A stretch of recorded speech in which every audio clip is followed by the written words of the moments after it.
Bismillahirrahmanirrahim. Assalamu alaikum. I hope you all are fine and staying safe and happy. I am your GK teacher, Ms. Farheen, and I welcome you all to your GK class.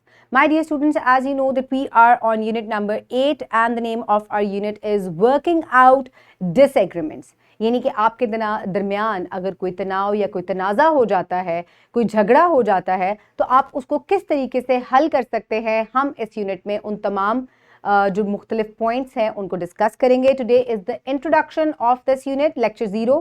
Let's get started. So my dear students, these are the student learning outcomes that will be covered in this unit. ये parents और teachers की understanding के लिए हैं कि जब आपका बच्चा ये यूनिट खत्म कर चुका होगा तो वो इन तमाम पॉइंट्स को बखूबी समझ चुका होगा. So my dear students, in this unit you will learn that you often observe or face disagreements with your family, friends or neighbors. You will learn how to avoid these conflicting situations and resolve disagreements. So my dear students, घर के बाहर दोस्तों के साथ, बहन भाइयों के साथ आपका अक्सर जो है वो झगड़ा हो जाता है, तनाज़ा हो जाता है, कोई कॉन्फ्लिक्ट हो जाता है. आप उन कॉन्फ्लिक्ट से या इस तरह की सिचुएशन से किस तरह बच सकते हैं easily, we will discuss that in unit. So my dear students, let's get started. So in lecture number 1, the students will be able to recognize the disagreements, conflicts that occur at home, schools and in local community. So my dear students, सबसे पहले तो बच्चे जो हैं उन situations की या उन conflicting situations की, कुछ disagreements की पहचान कर सकेंगे जो अक्सर जो हैं घर में, घर के बाहर, स्कूल में, दोस्तों के साथ या सोसाइटी में कहीं भी उनके हो सकते हैं. They will recognize that. Then in lecture number 2, the students will recognize the disagreements. मुख्तलिफ यानी कि situations को ही बच्चे different जो disagreements की situation है उनको recognize करेंगे.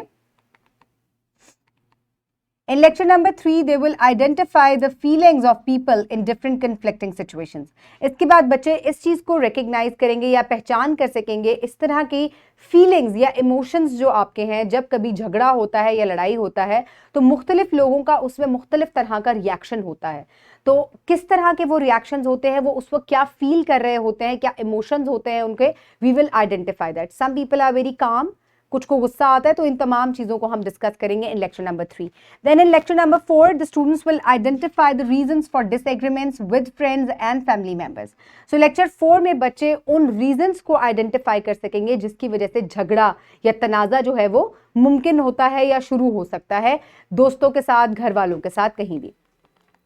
In lecture number 5, the students will identify the ways in which people resolve conflict, disagreements at home and school and apply discussion and problem solving methods to work out disagreements. So my dear students, बच्चे उन तरीकों की पहचान कर सकेंगे जिससे वो तनाज़े से बच सकते हैं, या अगर आपका तनाज़ा हो जाए तो कौन सा ऐसा तरीका है जिसको आपको अप्लाई करना चाहिए ताकि उस तनाज़े को ख़त्म किया जाए. तो वो बेहतरीन तरीका जो है वो डिस्कशन है, यानी कि बातचीत का तरीका है.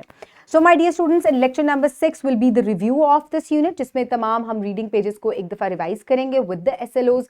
आई will ask some oral questions and by the end I will provide you with an assessment sheet. So my dear students, इस यूनिट से आप बहुत सी अहम बातें जो हैं उनको सीख सकेंगे. So stay tuned for the lectures and have a good day. Thank you so much and अल्लाह हाफिज़.